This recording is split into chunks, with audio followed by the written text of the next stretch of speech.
আসসালামু আলাইকুম ভাই বোনেরা, সবাই কেমন আছেন? আশা করি আছেন ভালো। আপনাদের দোয়ায় ভালোবাসা আমি ভালো আছি। গিফট পাইতে কার না ভালো লাগে?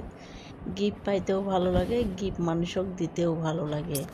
তো যাই হোক, কম বেশি ছোটো মোটো জিনিস সবাইকে একটু একটু করে গিফট দেই। আমরাও কারোর কাছ থেকে হয়তো পাই, হয়তো বুঝতেই পারছেন।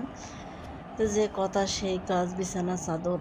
আসলে বিছানা চাদরগুলো নতুন এই, কিন্তু কোনো মাছ খানগুলো ক্ষয় হয়ে যায় আর চায়ের পাখে কিন্তু নতুনই থাকে। তাই এটা মনে করে আপনার ভাইয়ারে বললাম দুটো চাদরের কথা। তো যে কথা সেই কাজ, আপনার ভাইয়া দুটো চাদর নিয়ে আসলো। তো এই চাদরগুলো আমার কীরকম হয়েছে অবশ্যই কমেন্ট বক্সে জানাবেন। তো বেশিরভাগ আমরা সরকারি চাদরগুলোই ব্যবহার করি, সরকার থেকে যে চাদর পাই সেইগুলোই ব্যবহার করি। কেনা চাদর এগুলো কমই ব্যবহার করা হয়। তারপরে এবারকার শখ জাগলো কেনা চাদর ব্যবহার করার জন্য, তাই আসলে দুইটা কেনা চাদরেই আমরা নিয়ে আসলাম। এটা হলো মিষ্টি কালার আর এটা হলো পাতা কালার, অনেক রকম